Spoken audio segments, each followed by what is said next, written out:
Perfecta. A partir de este momento, todas las voces se unen en una sola señal. RCR presenta Conexión 750 con María Alejandra Trujillo.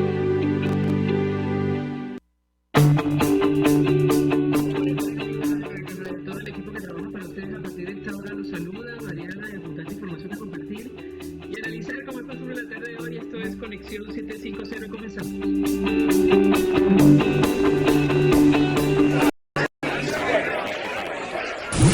Y saludamos a esta hora a nuestro invitado Henry Alviares, quien es coordinador nacional de Organización de 20 Venezuela. Conoce perfectamente el tema que debatimos en esta parte del programa. Gracias por atendernos. Buenas tardes. Buenas tardes, María Alejandra. Una vez más agradecido por poder transmitir nuestra visión y nuestro pensamiento en torno a la dinámica política nacional. De verdad que gracias. Pues mucho interés de conocer los detalles que pueda compartir con nosotros acerca de lo que está ocurriendo, el avance de las primarias de la plataforma unitaria, luego la reunión que sostuvo la coordinadora nacional de su organización con la Comisión Nacional Electoral. ¿Qué puede compartir con nosotros? ¿Me escuchamos? Bueno, efectivamente, una reunión preliminar, entre otras cosas, pues para fijar los puntos de vista de lo que representa nuestra visión en torno a ese evento, ¿no?, que consideramos de relevancia vital para el tema de la confianza y el tema de la unidad nacional en torno a poner un muro de contención en los propósitos claros del sistema de Maduro que se mantener en el poder. En este sentido, efectivamente, nuestra comisión, en todo caso, se acompañó a María Corina, integrada por Dino Hernández, Miquel Pulido, Bertín Rocha, Humberto Villalobos, Magali Meda y por supuesto María Corina, lo que le planteó y se le ratificó a la comisión de primaria recientemente electa, o en todo caso a la cual se le encomendó la importantísima tarea de llevar adelante este proceso ciudadano, de la visión que teníamos al respecto. Ratificamos las condiciones que ya por María Alejandra la hemos discutido en este espacio en otra oportunidad, de que el proceso sea totalmente incluyente, que sea un proceso que genere confianza a la ciudadanía, que es un proceso que efectivamente logre que participe el mayor número de venezolanos, en el entendido de que lo que se procura es precisamente legitimar a un liderazgo y una conducción política que nos permita avanzar y hacerle frente a los retos que tenemos en lo inmediato, ¿no? En un marco, por supuesto, de mucha incertidumbre, entre otras cosas, porque ciertamente el día de mañana empiezan nuevamente la número 15 diálogo, negociación en México, y donde de alguna manera ha sido público la intención de Maduro y de su entorno de poder adelantar un proceso electoral de carácter presidencial. Entonces, bajo ese esquema, pues creemos que el mecanismo de la primaria es un mecanismo de concertación para que sea la gente que de alguna manera oriente hacia donde quiere, pues inclinarse alrededor de quién debe conducir este proceso y quién lo debe liderar de cara a este proceso electoral. Varias inquietudes. Si se adelantan las elecciones, ¿existe la posibilidad que no haya primarias? ¿De esto se ha discutido, señor Alviares? Bueno, te voy a decir algo, y hay que hablar con la verdad, entre otras cosas, porque la ciudadanía está cansada de la manipulación y del engaño. O sea, las primarias deben ir en condiciones creíbles. O sea, el consenso al final, lo que lo desean son 2 o 3 partidos que han tenido secuestrados y que han venido chantajeando con el fetiche unitario a una ciudadanía que además pues entiende que esta conducción política ha sido fracasada. El consenso, a mi forma de ver, es de alguna manera el mecanismo menos idóneo, entre otras cosas por la desconexión que hay y por la decepción que hay entre la ciudadanía y las cúpulas opositoras. Entonces, por eso creemos que hay que hacer todo el esfuerzo, todo lo que esté en sí, y se lo ratificaron a la comisión de primaria de que ellos dejaron de ser los representantes, o en todo caso, sus vínculos con estos 10 partidos que de alguna manera se abrogaron la conducción política opositora y pasaron a ser un instrumento para que el ciudadano, ese ciudadano que quiere cambio, que quiere transformación, que quiere participación, que quiere que haya confianza, esos venezolanos que están dentro y fuera del país, porque hay que decirlo, una buena parte de fuera del país pueden efectivamente definir su propio destino. Entonces, bajo ese esquema, creemos que, vuelvo a repetir, sería un paso importante, y por eso desde nuestra organización, de 20 Venezuela, y desde el liderazgo de María Corina Machado, vamos vamos a poner lo mejor de sí para que efectivamente este proceso de primaria sea efectivo, ¿no? Y nos encuentre como músculo social, que nos encuentre como una fuerza suficiente que nos permita posteriormente asumir el reto mayor, que es derrotar a Maduro y sacar a Maduro. Y es lo que para la cual nos estamos preparando, María Alejandra. O sea, la opción de María Corina, el liderazgo de María Corina, acompañado no solo por un partido político, sino de muchos ciudadanos que se están sumando a esta causa, lo que ven es la confrontación para sacar a Maduro del poder y empezar a transitar por un proceso transicional que nos permita soñar con esa Venezuela que se ha venido extraviando.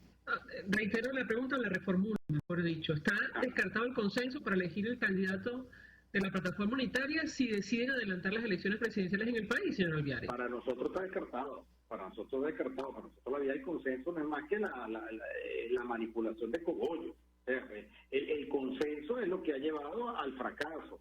El consenso en llevar unas políticas equivocadas, el consenso en que 3 o 4 actores, ni siquiera partidos, sean los que hayan llevado 15 diálogos infructuosos, el consenso alrededor de irse a procesos electorales sin luchar previamente de condiciones. Ese es el consenso que nos ha llevado con una visión impuesta de 3 o de 4 cuando sumo, ¿no? Entonces, en desmedro de una sociedad que muere menos. Entonces, para nosotros el consenso está descartado. Y por eso celebramos que ya se instaló una comisión de primarias que va a obedecer al interés nacional. Ahora, tengo que preguntarle sobre los detalles. Ustedes han insistido en la necesidad de organizar las primarias sin el Consejo Nacional Electoral. ¿Qué les dijeron en la Comisión Nacional que organiza este proceso? ¿Lo escuchamos?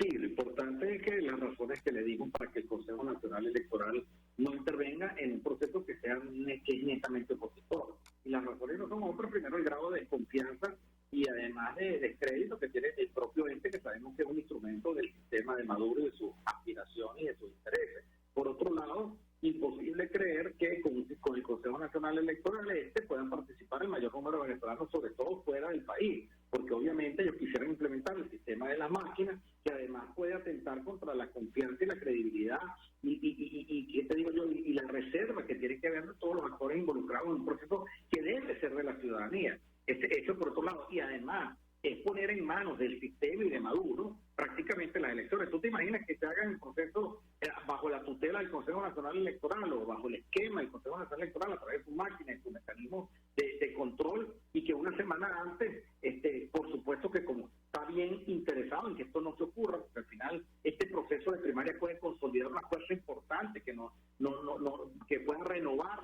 la fuerza extraviada producto del fracaso lamentablemente opositor, y diga que el proceso se suspende porque las máquinas se quemaron. Eso es absurdo. Además, evitamos que se replique una nueva lista Tascón, que de alguna manera impide que muchos venezolanos, incluso te pongo un ejemplo, funcionarios públicos, que ciertamente, porque nos lo han dicho, están en contra de Maduro, puedan participar porque saben que puedan ser delatados. O algo peor, el control de las entregas de las bolsas clase. Sabemos que hay un control verde, entonces la gente simplemente por necesidad no va a participar porque es chantajeado para que los mismos, para que no participen en un proceso de la oposición.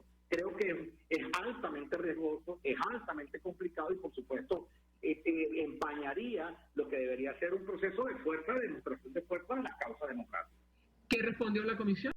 No, yo creo que ellos están escuchando y están evaluando las visiones. Yo no vamos a hacer juicio de valor previo, creo que eso no es lo conveniente. Debo decir, con mucho respeto por la información que tengo de mis compañeros del partido, que hubo una receptividad importante, damos un voto de confianza, pero estaremos vigilantes, estaremos auditando cada paso que se dé, porque te reitero, María Alejandra, o sea, es un espacio que no se puede perder.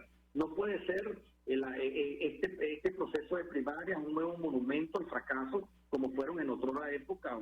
Te repito, el proceso de la consulta del 2017, donde prácticamente se traicionó la voluntad de 8 millones de venezolanos. No puede ser otro proceso, un monumento al fracaso. Este proceso de primaria, como lo han sido los 15 diálogos infructuosos, no pueden ser un monumento al fracaso como lo fue el interinato, que durante 2 años tuvimos ese apoyo inmenso, no solo de esto, sino fuera, y que bueno, sabemos cuál es la condición que estamos ahora, ¿no? Una oposición cada día más atomizada, una oposición que desconectada con el interés del ciudadano, y además un sistema del régimen, un régimen que avanza en su proceso. Entonces, obviamente que vamos a poner lo mejor de sí, darle un voto de confianza, pero también estaremos no solo procurando, ayudando y exigiendo de que se dé en un marco de amplitud. Y otra cosa, que participe toda la gente, ¿vale? Que participe en todo y que sea el ciudadano que decida hacia dónde quiere apuntar y a quién le da su voto de confianza. Sí, permíteme, invitado, tengo que hacer una pausa para ir a publicidad. Al regreso quisiera referirme al voto de los venezolanos del exterior, cuál fue el planteamiento, qué dijo la Comisión Nacional Electoral de Primarias al respecto. Al regreso le doy la palabra para contestar. Ya venimos. Usted está viendo Conexión 750 con María Alejandra Trujillo. Solo por RCR 750, porque lo bueno une. Puedes seguirnos en nuestras redes sociales. En Twitter, @RCR750, la radio que se ve.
Y denuncias de las comunidades populares de Venezuela.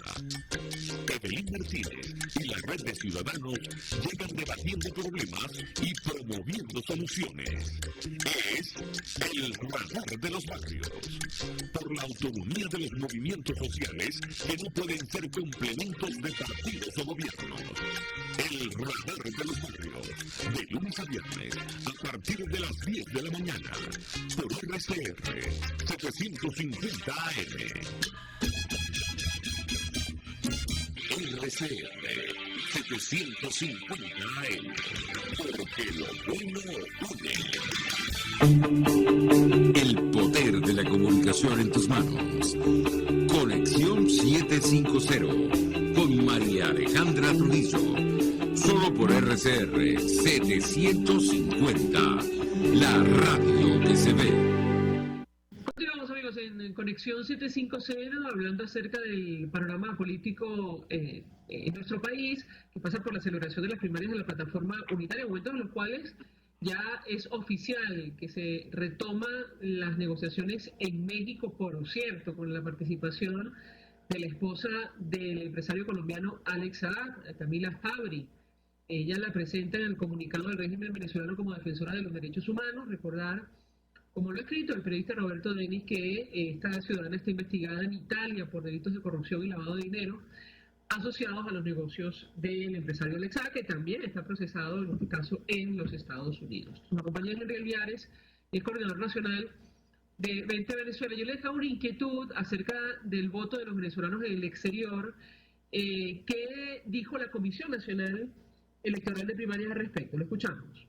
Sí, hay una conciencia clara de que es menester hacer un proceso, primero que genere transparencia, que invite a la mayor número de a la mayor cantidad posible de venezolanos que se encuentran afuera en situaciones complicadas en participar, y entender también de que, bueno, de que efectivamente el mecanismo idóneo que por lo que planteamos nosotros, que se haga por un ejercicio manual, siempre y cuando tutelado y auditado, como se ha hecho en otros retos y en otros procesos, por la gente y por los factores políticos involucrados, ¿no? Creo que allí tiene que haber un proceso de generar confianza. Incluso se han planteado mecanismos mixtos, ¿no? Un proceso de escrutinio manual del 100%, del proceso manual, en todo caso el ejercicio del sufragio, pero también de transmisión por vía digitalizada y otros mecanismos que puedan de alguna manera viabilizar y aligerar y agilizar el proceso, ¿no? Entonces, bajo ese esquema entiendo que hay una amplitud. Además creo que dentro del reglamento, de este reglamento, que al final no reglamentó mayor cosa, pero sí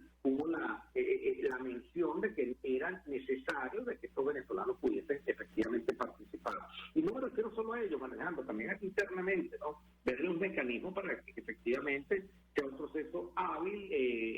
hábil, ligero, un proceso amplio. Y cuando digo incluyente, porque no se le pueden poner cortos a ningún venezolano que quiera participar. Al final la última palabra la va a tener la gente con la expresión de su voluntad, ¿no? Y yo sí siento que en este momento, reitero, hay un proceso de crecimiento y de inquietud alrededor de la participación. Y creo que eso es fundamental para los retos que tenemos por delante. Bajo ese esquema, estamos nosotros pues planteando esa consulta amplia. Entiendo que ellos van a escuchar a distintos actores, escucharon la nuestra, cosa que le agradecemos, y por supuesto al final pues tomarán su propia decisión, entendiendo de que obviamente la gente va a estar expectante de cuáles fueron los canales que ellos plantean para que este proceso sea lo más pulcro posible. Ahora, conversamos con el doctor Perkin Rocha y él hacía un planteamiento sobre la participación de ACNUR, Naciones Unidas, para facilitar el registro electoral o la actualización de los datos de los venezolanos en el exterior. ¿Cuál es el planteamiento en específico y qué respondió la Comisión Nacional Electoral? Lo escuchamos. No, fueron receptores, te vuelvo a repetir, ellos no emitieron una opinión previa, creo que hicieron lo correcto, entre otras cosas porque en el espíritu de la reunión no era una posición impositiva. En todo caso, que ellos vean un abanico de alternativas que se les pueden estar presentando con las inquietudes de todos los interesados en este proceso, pero que entienden que al final que el mayor interesado es una población que está buscando desesperadamente salida a esta crisis que cada día nos arropa más y que nos asfixia, ¿no? Entonces, sí siento que es una posición responsable y por supuesto lo que hay que estar, sobre todo desde el punto de vista que tú manejas, que es el comunicacional, los planteamientos que ellos estén emitiendo para que este proceso vaya avanzando. Yo siento que hay, a mi forma de ver, por las expresiones que he podido recibir de la reunión, que hay un interés supremo de que las cosas marchen bien. Con esto no quiero decir que tienen carta blanca o aval absoluto por parte de nuestra organización en torno a sus decisiones, pero sí creo que hay la claridad de lo que está en juego, ¿no? Que no es poca cosa, ¿no? Que es la democracia, que es poder, vuelvo a repetir, de dar ejemplos y contrastar, sobre todo, María Alejandra, de lo que no se debe hacer.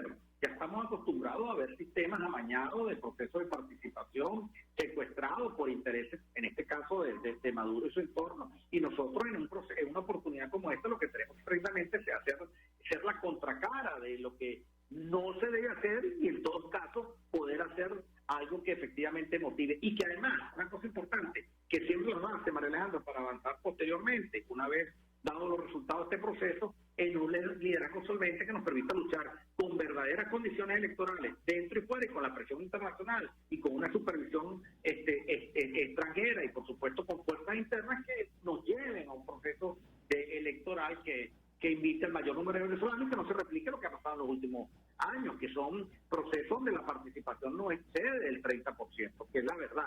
O sea, el último proceso donde hubo mayor participación fue el de Barinas, que participó el 52%, pero los últimos procesos, los últimos 7 u 8 procesos electorales en Venezuela no han pasado del 30% de la participación, precisamente por el descrédito y la poca garantía que ofrece el sistema. Bueno, señora Alvear, sobre la fecha, ¿qué información expresaron, mejor dicho, los miembros de la Comisión Nacional Electoral? Se ha mencionado el mes de junio del año que viene como una posible fecha para la celebración de este proceso. ¿Qué puede decirnos? Lo escuchamos.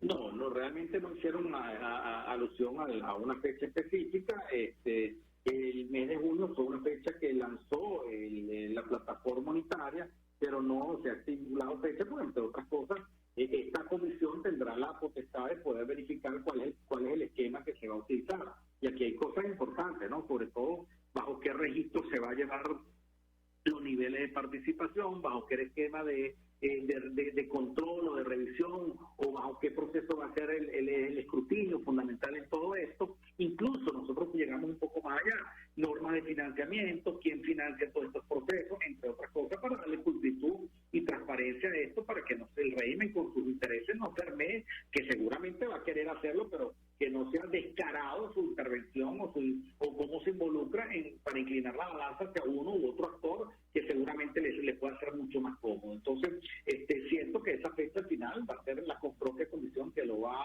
a estipular. Yo puedo especular de que obviamente un proceso de esta naturaleza y con las características que estamos nosotros evaluando y aspirando, no puede hacerse en menos de 6 o 7 meses. Estamos hablando de que el mes de junio, julio, agosto o septiembre o octubre, por supuesto, muy dependiendo en buena parte de María Alejandra, el tema de cuándo se decide fijar el proceso electoral, porque si en el 2024, como debería ser, obviamente, tendríamos la fecha suficiente y no habría excusa para impedir que se haya una primaria como debe ser. Ahora bien, por supuesto, entiendo que hay intereses de algunos actores políticos de que primero que las primarias no se den. Yo sigo insistiendo en eso, María Alejandra, te lo dije anteriormente y te lo reitero en este programa. Yo creo que hay actores políticos de la oposición que no quieren que las primarias se den, entre otras cosas, por su grado, por su minusvalía ante la confianza del ciudadano. Por otro lado, harán lo posible para mantener ese status quo que los ha beneficiado de manera clara en sus propios intereses y bueno, lo que sí siento es que son días importantes, entre otras cosas, por la expectativa que han brindado, sobre todo alrededor de las negociaciones de México. Nosotros, pues, como te lo digo, desde nuestra organización de Gente de Venezuela, pero también con el liderazgo que acompaña a María Corina Machado, estamos pues prestos para competir y, por supuesto, en una primera instancia poder superar, en todo caso, a una clase política fracasada, pero después irnos a derrotar a Maduro, que al final es el fin último de toda esta lucha. Ahora, le pregunto a nuestro invitado, a la luz de lo que comparte con nosotros, ¿cuál es el costo o cuál va a ser el costo de este proceso interno de la plataforma unitaria? ¿Se conoce a estas alturas o no, señor Alviares? No, muy difícil saberlo, entre otras cosas, porque bueno, sabe cómo está el proceso inflacionario venezolano, los costos, pues bueno, ya tenemos un dólar que es el que de alguna manera el patrón que rige la economía venezolana, porque el bolívar no desapareció, o sea, el peso de la moneda de estos señores acabaron con todo y acabaron con el valor del bolívar, pero obviamente que no, en este momento no, porque van a depender las necesidades, dependiendo los centros de votación que vayan a poner, si los van a nuclear, cuánta gente va a intervenir, qué material se va a utilizar, proceso de propaganda, difusión del mensaje, o sea, esto va a estar muy al criterio de la comisión que en este momento entiendo está haciendo lo correcto, está escuchando las diferentes voces interesadas que estamos alrededor de este proceso. Que un tiempo perentorio pudiese, pues, de alguna manera dilucidar tantas inquietudes que como las tienes tú, las tenemos nosotros también, ¿no? Sobre todo, entre otras cosas, para generar la transparencia debida para que podamos avanzar y conjugar este esfuerzo en un proceso de mucha fortaleza ciudadana, no partidista. Esta lucha trasciende los partidos políticos. Esta no es una lucha de siglas, María Alejandra, es una lucha casi que, como lo dice María Corina, de corte existencial. Aquí no estamos jugando la república, aquí no estamos jugando la democracia, aquí no estamos jugando la oportunidad de reencontrarnos con esa Venezuela que hoy está golpeada, que está maltratada, pero que no está rendida. Entonces, bajo ese esquema es que porque por eso ponemos el medidor de los esfuerzos para que efectivamente esa anhelada unidad, pero unidad de propósito, unidad de objetivo, que nosotros que salir de esta tragedia, pues pueda servir como instrumento y reencontrarnos como sociedad y avanzar dentro de un plano de conciliación, pero dentro de un marco de justicia. Señor Henry Alviares, un millón de gracias por atendernos. Gracias. Coordinador Nacional de Organización de 20 Venezuela, expresando opinión y análisis acerca del tema que debatimos en esta parte del programa que tiene que ver con el panorama político que tenemos por delante en nuestro país. Vamos a la pausa, regreso más.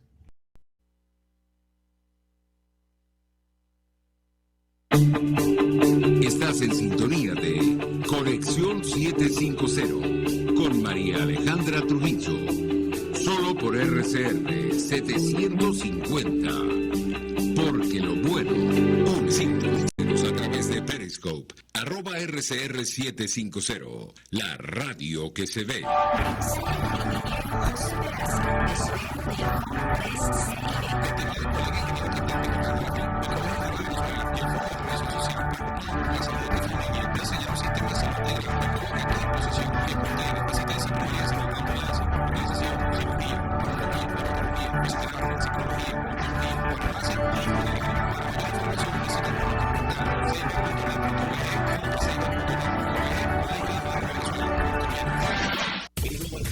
Seguimos comprometidos con tu rehabilitación física, te ayudamos a recuperarte del post-operatorio y el alivio del dolor. Búscanos en el Centro Comercial Multiplaza Paraíso Nivel Empresarial 2 a través de Twitter e Instagram o llamamos al 0412-256-1104. Y no olvides lavarte las manos con agua y jabón y cumplir con el distanciamiento social, prueba al edad y despídete del dolor. La Academia de Ciencias Físicas, Matemáticas y Naturales presenta El progreso tiene su ciencia. Hoy presentamos los libros rojos. El rojo generalmente denota peligro en la naturaleza, y es por esto que las listas que catalogan a la fauna y la flora en categorías de amenaza se denominan listas rojas de especies amenazadas. Desde hace 50 años, la Unión Internacional para la Conservación de la Naturaleza produce listas rojas de especies amenazadas. En ellas se cataloga a la fauna y la flora del mundo en categorías que reflejan su riesgo de extinción como consecuencia de la cacería excesiva o la destrucción de su hábitat. A comienzos de este siglo, el doctor John Paul Rodríguez, junto a otros científicos del Instituto Venezolano de Investigaciones Científicas y de Provita, una sociedad civil dedicada a la conservación, comenzaron a estudiar criterios para la evaluación del riesgo de extinción de ecosistemas completos. Esta idea surgió del hecho de que son los ecosistemas los que proveen servicios al hombre y su riesgo de desaparición no puede predecirse del riesgo de desaparición de las especies que lo componen. En 2013, la UICN adoptó esta propuesta y la convirtió en el estándar global para la elaboración de listas rojas de ecosistemas amenazados del mundo. Decenas de países ya han desarrollado sus propias listas rojas de ecosistemas y en Venezuela ya fueron evaluados los ecosistemas terrestres, demostrándose que los bosques secos, como los que vemos en los alrededores de la ciudad de Caracas, son los más amenazados. Gracias al doctor John Paul Rodríguez, quien hoy preside la Comisión para la Supervivencia de las Especies de la Unión Internacional para la Conservación de la Naturaleza, Venezuela logra una posición de liderazgo mundial en materia de conservación. El progreso tiene su ciencia. La Academia de Ciencias Físicas, Matemáticas y Naturales presentó El progreso tiene su ciencia. Los políticos responsables proponen ideas y dicen que son de ellas y convocan a la gente a ver su idea. Me parece de muy mal gusto cuando la idea empieza a decir, bueno, esto no es mío, es de Venezuela. Eso significa que fracasó. Y entonces le están endosando al país la incapacidad para articular una idea que de suyo desde el principio era una idea y un curso estratégico. A mí eso me parece de mal gusto. Y parece que el marketing político no va para tanto. Así podemos ver el mantra de Guaidó: cese de usurpación, gobierno, transición y elecciones libres. Él lo abandonó. El G4, que es del cual él es engendro, en representación de los 2020, el hacer ingeniería financiera, recoger unos reales que no hemos visto de ninguna manera. Aquí se habla libertad con Víctor Maldonado, solo por RCR 750, la radio que se ve.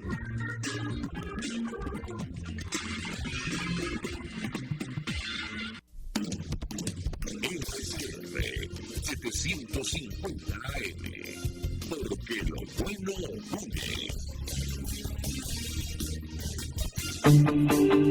María Alejandra Trujillo te acompaña en Conexión 750, solo en RCR 750, la radio que se ve. Y saludamos a esta hora a nuestro invitado, el embajador Sadio Garavini, fue embajador de Venezuela, es doctor en Ciencias Políticas. Como siempre, embajador, gracias por atendernos. Buenas tardes. Buenas tardes, María Alejandra, y buenas tardes a todos los que nos escuchan. Mucho interés de conocer su opinión, Alicia, acerca de temas que han ocurrido en las últimas horas. Yo iniciaría a partir de la instalación de estos diálogos de paz entre el Ejército de Liberación Nacional y el gobierno colombiano en territorio nacional. ¿Cómo lo interpreta usted? ¿Qué expectativa tiene en lo personal, embajador? Lo escuchamos. Bueno, era algo que se veía, que venir. El Petro está interesado en la medida de lo posible de resolver el tema de la paz en Colombia. Y bueno, siendo un hombre que viene de la izquierda y en una época fue hasta guerrillero, evidentemente estaban dadas las condiciones para abrir una negociación.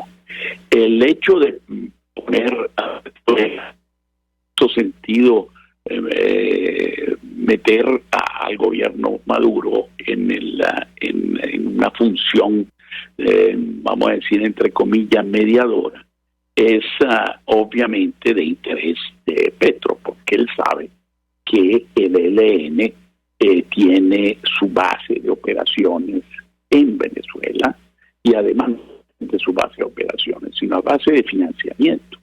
Sabemos perfectamente que el ELN ya no tiene en territorio venezolano solo, digamos, el aliviadero clásico de que tenían las guerrillas cuando hay una frontera, pasan del otro lado, descansan y después regresan a pelear. No, el ELN está en el sur de Venezuela, ya no solamente en Apure, sino lo vemos en Barinas, sino hasta en Guayana y en el estado Monagas. O sea, ¿y por qué está allí? Bueno, para financiarse. Está metido en el oro, está metido en el coltán, está metido en general en toda la actividad de narcotráfico, sabemos. Entonces, evidentemente Petro, eso es una maniobra inteligente, al involucrar al gobierno Maduro, dice, bueno, aquí estamos reabriendo relaciones, ahora me haces el favor de intervenir en esto, y por eso no es una negociación solamente gobierno de Colombia y ELN, sino es una negociación a tres, porque evidentemente el gobierno de Venezuela estaba muy involucrado en este tema y utilizaba al ELN para atacar y debilitar al gobierno anterior de Duque. Entonces ahí vemos cuál es la razón fundamental de Petro de incluir a Venezuela, o sea, al gobierno de Maduro, en la negociación con el ELN. Embajador, hemos hablado con otros analistas acerca de la posibilidad real que el Ejército de Liberación Nacional abandone las armas, pero además las actividades ilícitas que desarrolla nuestro país. El informe de la Misión de Determinación de Hechos sobre el Arco Minero advierte que esta organización guerrillera se financia en al menos 60% a través de la minería en la República Bolivariana de Venezuela. ¿Cómo ve usted esta posibilidad? Otros analistas nos han dicho que no, pero quisiera su opinión, lo escuchamos. Bueno, como te venía diciendo, es evidente que el financiamiento viene en un porcentaje muy alto, no sé si es el 60%, pero ciertamente por ahí andan los tiros, y allí es donde está la gran dificultad de una negociación. Porque, por ejemplo, hay negociaciones entre guerrilla y gobierno, como fueron la centroamericana, como en la cual yo estuve trabajando en mi época de embajador en Guatemala, cuando era un conflicto estrictamente político e ideológico. O sea, en la URNG guatemalteca no estaba involucrada en temas de narcotráfico y en temas de criminalidad organizada, de minería ilegal. Era un conflicto estrictamente ideológico y político. Y se resuelve en unas negociaciones de carácter que tienen que ver con lo político, básicamente garantías, etcétera, elecciones, poder participar libremente en ellas, seguridad para los guerrilleros. Pero ahí es donde está el gran problema en Colombia. La mayor parte, fíjate que no es solamente con el ELN, todavía una parte de la FARC todavía no aceptó el acuerdo de paz, y por cierto está ella también en territorio venezolano, y hay esos enfrentamientos entre FARC disidentes con ELN y militares venezolanos. Todo eso se debe a que todo eso, desgraciadamente, ya no es un tema estrictamente político ideológico, sino ya de intereses económicos, de criminalidad organizada. Por eso es muchísimo más complejo resolver ese conflicto, esos conflictos, porque no es uno solo. Entonces allí es donde está el problema. ¿Qué le puede dar el gobierno de Colombia al ELN, a la dirigencia del ELN, para que deje las armas en términos, dado que un soldado simple, de un guerrillero simple que utiliza un rifle, yo escuché una vez de periodistas informados que ganaban $5,000 mensuales. O sea, le pagaban $5,000 mensuales a un señor analfabeto que lo único que sabía era disparar. Imagínate los dirigentes que manejan millones de dólares a cuenta de que van a dejar ese negocio. Entonces, allí es donde está el problema de fondo. Ahora, Petro va a tratar de presionar al gobierno venezolano, al gobierno de Maduro, para decirle, bueno, tienes que presionar tú también, por eso lo involucra.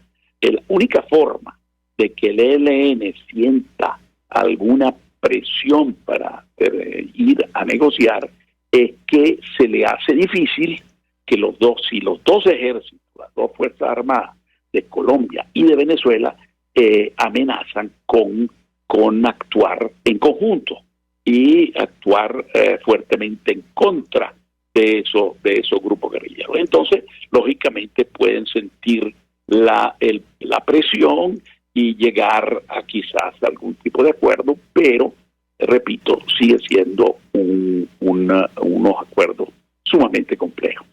Puede pasar, por ejemplo, embajador, lo que ocurrió con la Fuerza Armada Revolucionaria de Colombia, es decir, que surja una disidencia que permanezca en Venezuela y ocupándose de todas estas actividades delictivas. ¿Cómo lo ve usted? Bueno, es una posibilidad que haya una ruptura entre aquellos que más cercano a una posición ideológica, política, y aquellos que, en cambio, ya se han metido en el negocio de la criminalidad organizada y piensen que quieran seguir. Ahora, la gran diferencia ahora está en que Duque y negociado Sierra y antes sus predecesores, Santos, etcétera, tenían un enfrentamiento con el régimen de Maduro, con el gobierno de Maduro, particularmente Duque, y eso hacía que a la FARC disidentes se le abría la posibilidad de romper la unidad de la FARC, pero aprovechando que tenía el aliviadero, y repito, no solamente el aliviadero, sino el territorio venezolano completo para poder operar tanto en materia de logística como en materia financiera. Entonces, evidentemente, esta vez la negociación de si Petro logra convencer a Maduro y Maduro se convence de que le conviene, y ahí entra todo, quién sabe qué cosas entre Petro y Maduro pueden llegar a acordar.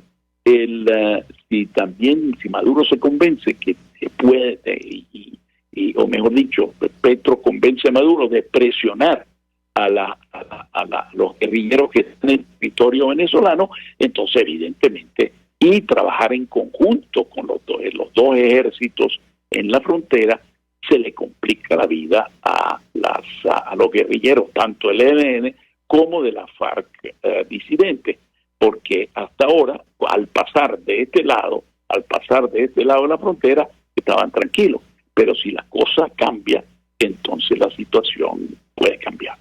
Tenemos que hacer una pausa para ir a publicidad. Es interesante lo que menciona el invitado. Más temprano leíamos un comunicado de prensa de Ingrid Betancourt, ex candidata presidencial, quien forma parte del Partido Verde Oxígeno, que la negociación con el ELN fortaleciera la seguridad de los colombianos y no la de los alzados en armas. El punto 4 del documento pedía que el gobierno de Venezuela, como anfitrión de estas negociaciones, diera garantías reales de no seguir amparando organizaciones guerrilleras delictivas colombianas en nuestro territorio. Al regreso yo le pediría un comentario, embajador, si esto es posible o no, en su opinión. Al regreso le doy la palabra para contestar. Ya venimos. Usted está viendo Conexión 750 con María Alejandra Trujillo. Solo por RCR 750, porque lo bueno une. Puedes seguirnos en nuestras redes sociales. En Twitter, @RCR750, la radio que se ve.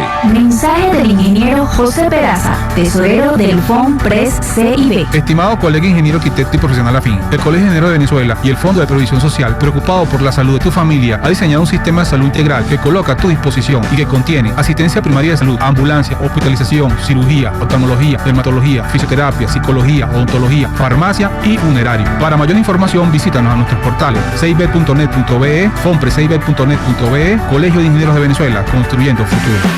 Amigos, nace un nuevo concepto de farmacia en Venezuela. Farmacia CVS y más.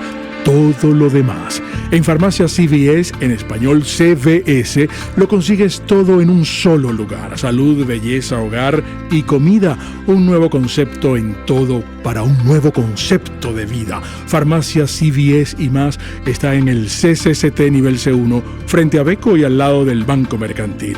En Instagram, FarmaCVS. Farmacia CVS y más. Todo lo demás. Un espacio que analiza y debate la coyuntura política, económica y social de nuestro país. Acompañe cada mañana a la periodista María Alejandra Trujillo en Palabras más, palabras más, palabras menos. Palabras más, palabras menos. Informes, entrevistas, análisis y discusiones sobre los temas de actualidad. Es lo que más te puedo dar, es lo de siempre.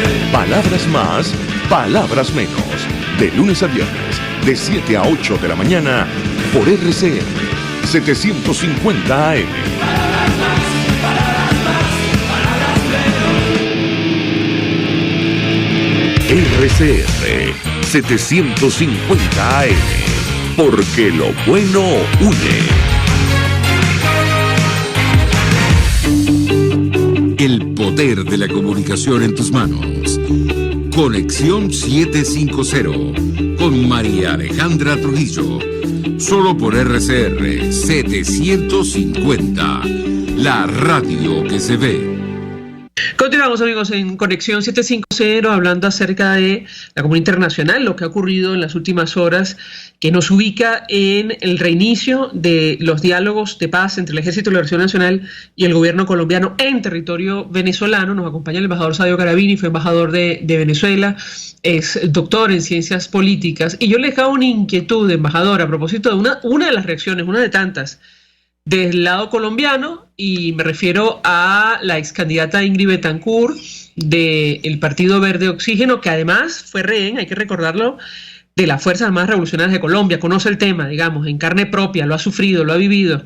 Ella pedía que esta negociación tomara en cuenta la seguridad de los colombianos y no la de los alzados en armas, y pedía que el régimen de Maduro como anfitrión ofreciera garantías reales de que no iba a seguir amparando organizaciones guerrilleras en nuestro territorio. ¿Usted cree que esto es, digamos, una petición que se ajusta a la realidad o no? ¿Qué puede decirnos? Lo escuchamos. Bueno, efectivamente, Petro, al involucrar al régimen de Maduro en las negociaciones, no es simplemente para tenerlo allí de mediador de buena fe, como por ejemplo es el caso de Noruega en la relación, en el diálogo de paz entre la plataforma democrática y el régimen de Maduro. Es una función totalmente distinta, precisamente porque es un actor plenamente involucrado. Y por cierto, depende si la LLN y la FARC disidente puedan llegar a un acuerdo. El ELN y la FARC disidente no van a llegar a un acuerdo con Petro si Maduro no interviene en el sentido, favorece la posición de Petro en el sentido de coordinar. O sea, tiene que haber una amenaza real de la coordinación de los dos ejércitos, las dos fuerzas armadas de Colombia y de Venezuela en enfrentar al ELN y a las FARC disidentes, aun cuando eso pasa a formar parte quizá de otra negociación, pero en el caso del ELN, si no hay esa presión y coordinación entre el régimen de Maduro y el de Petro, es muy difícil llegar a un acuerdo con una guerrilla que, repito, ya no es solo ideológica y política, sino está involucrada en la criminalidad organizada. Debe sentir la presión de fuerza de los dos gobiernos, y por eso Petro se ha manejado en ese sentido y ha metido a Maduro en las negociaciones. No es un simple mediador que entrega, o como es México, por ejemplo, en el diálogo de paz entre la plataforma democrática. O sea, ni se parece a México en las negociaciones en México, ni se parece a Noruega. El régimen de Maduro en las negociaciones entre Petro y el ELN es un actor, un actor que, por cierto, es un actor que decide, porque si no presiona, como dije antes, es muy difícil que, si no se pone de acuerdo con Petro, así que entra la otra negociación. Por eso es interesante esta negociación. No es una negociación de Petro con el ELN, es una negociación triangular en la cual Petro está negociando con Maduro para que Maduro a su vez apoyar al ELN, y es una negociación en la cual intervienen los tres actores. No es un mediador, ni le está dando simplemente la sede en Caracas. Es un actor en la mesa. Embajador, no quiero perder la oportunidad de preguntarle acerca de Guyana y el Esequibo, sobre todo tomando en consideración las últimas audiencias. Este país cuestionó, de hecho, los argumentos de Venezuela sobre la disputa territorial que tenemos. Pidió, además, a la Corte Internacional de Justicia que fije una fecha para presentar una contramemoria a más tardar a 9 meses del fallo.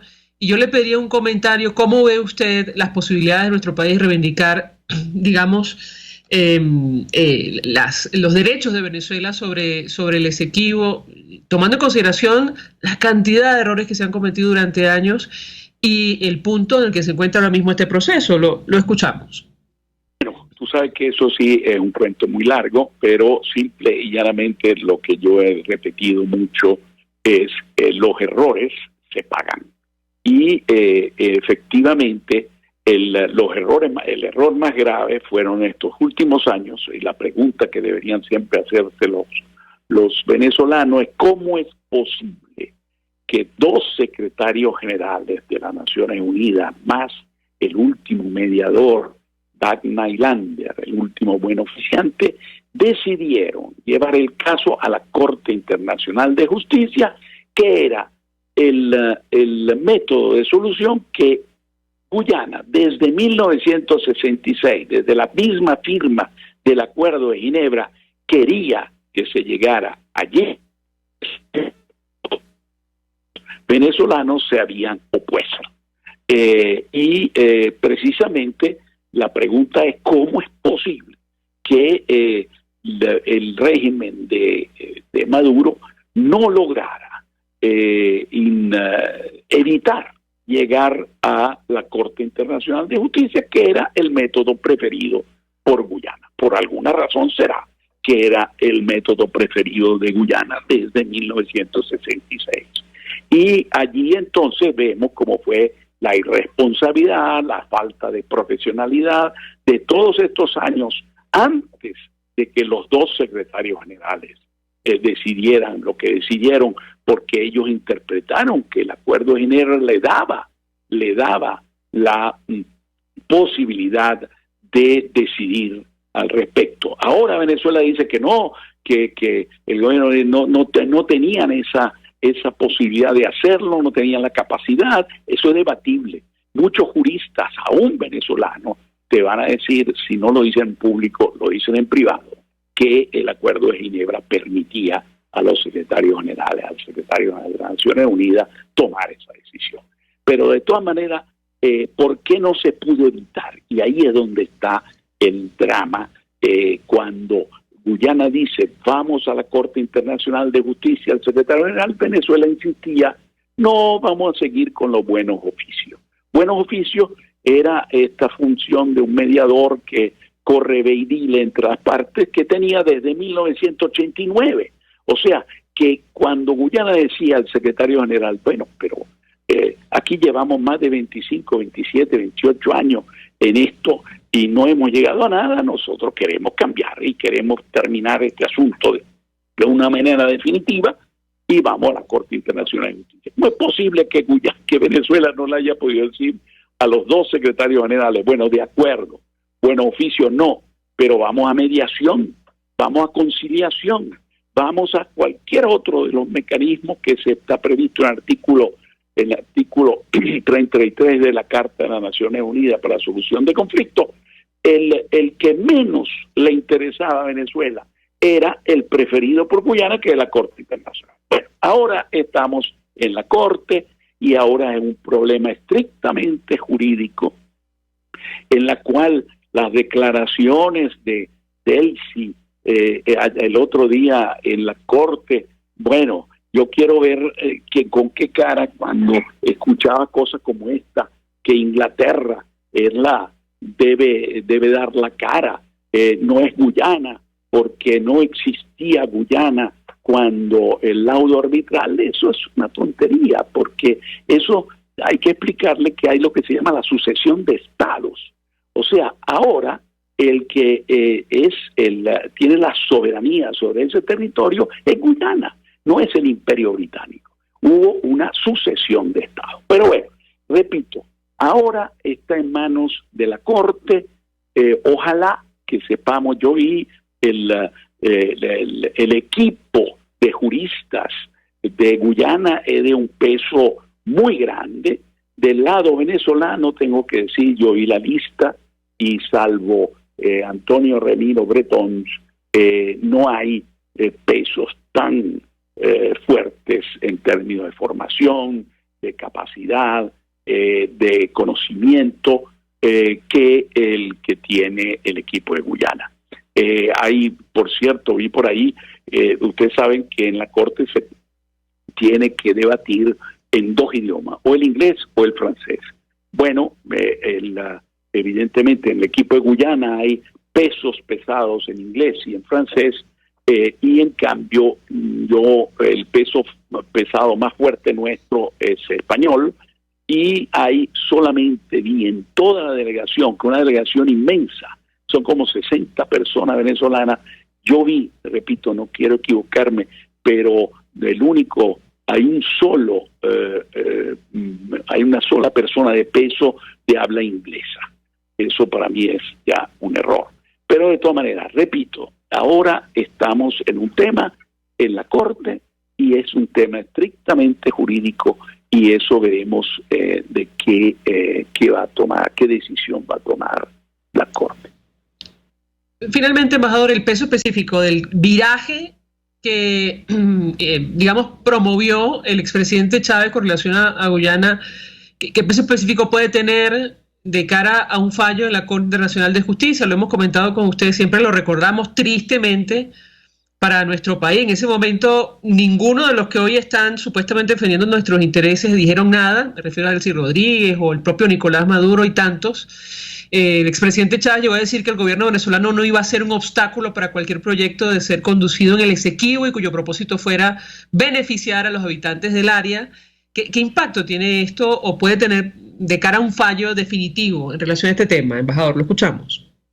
Bueno, eso que Chávez dijo en el 4 fue dejar de lado, perder una de nuestras pocas armas de negociación que teníamos con Guyana en la etapa de la negociación bilateral, que era que no reconocíamos las inversiones de transnacionales en el Esequibo. Bueno, eso hacía que las grandes transnacionales se inhibían y por lo tanto el Guyana podía tener una razón más, digamos, para llegar a un acuerdo con Venezuela. Eso lo entrega Chávez en el 2004 de gratis, sin recibir nada a cambio. Lo peor fue además en el 2007 cuando Chávez en Georgetown se le ocurrió decir que la reclamación venezolana, la reactivación de la reclamación venezolana en el 1962, por el gobierno de Rómulo Betancourt, que se reactivó la reclamación, se debió a la presión de los Estados Unidos, que querían desestabilizar al gobiernito que todavía no era independiente de Cheddi Yegan, que era de posición de izquierda. Eso es una tontería, porque Kennedy no necesitaba decirle a Betancourt, mire, hazme el favor de iniciar de nuevo la reclamación con en el caso de Guyana, para que desestabilicemos este gobiernito que ni siquiera es independiente.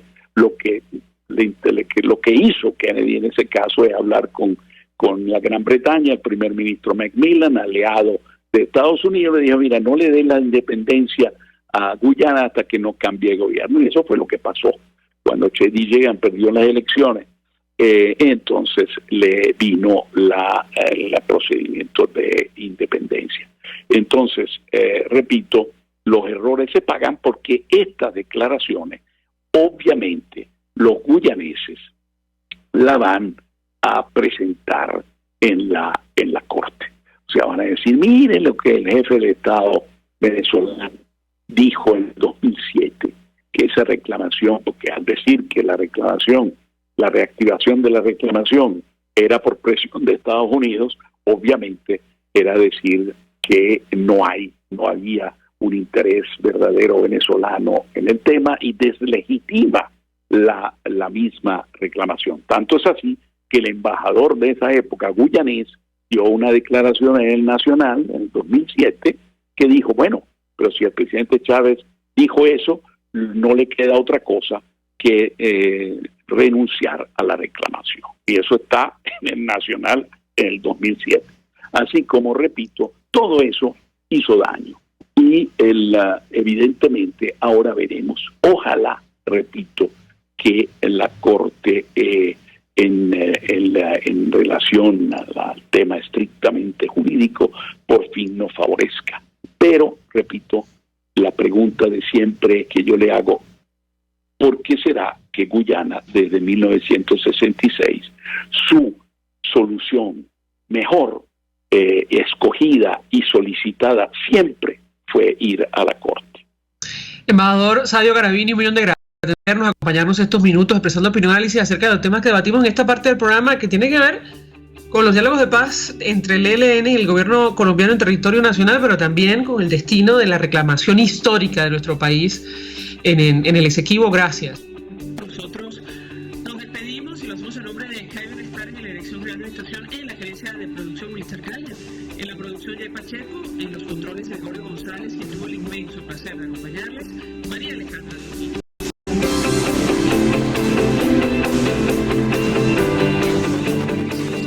Del Colegio de Ingenieros de Venezuela presentó.